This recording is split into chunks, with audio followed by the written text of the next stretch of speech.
আপনি কি সমস্যা নিয়ে আমার কাছে আসলেন, কয়দিন ওষুধ খেলেন আর কি রেজাল্ট পেলেন একটু বলেন তো দেখি।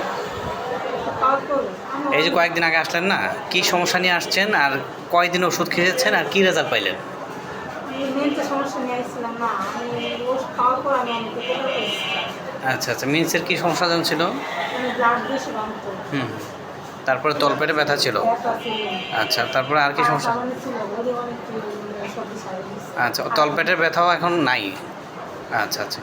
আর এমনি সামান্য হালকা করে আর যে মেন সিরিয়াস ছিল ওইটা ব্যথা মানে অনেকটা কমছে, আর ব্লাড মানে ক্লিয়ার ভাবে বানছে, এমন আচ্ছা সুন্দরে বানে না কোনো সময়। আচ্ছা আচ্ছা আচ্ছা, অর্থাৎ ব্লাডটা একেবারে পরিষ্কার হয়ে মোটামুটি।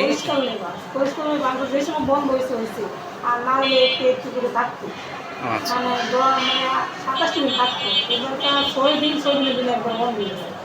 এই সমস্যায় আপনি কয়দিন ধরে ভুগতেছিলেন? অনেক দিন, কতদিন হবে?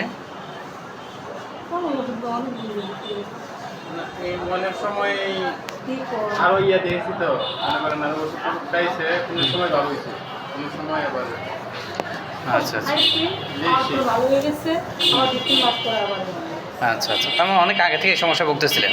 আলহামদুলিল্লাহ, আমার কাছে এক ডোজ ওষুধ খেয়ে আলহামদুলিল্লাহ এখন আগের চেয়ে ভালো আছেন। যাক, আল্লাহ তাআলার শুকরিয়া। জি, ঠিক আছে ইনশাআল্লাহ।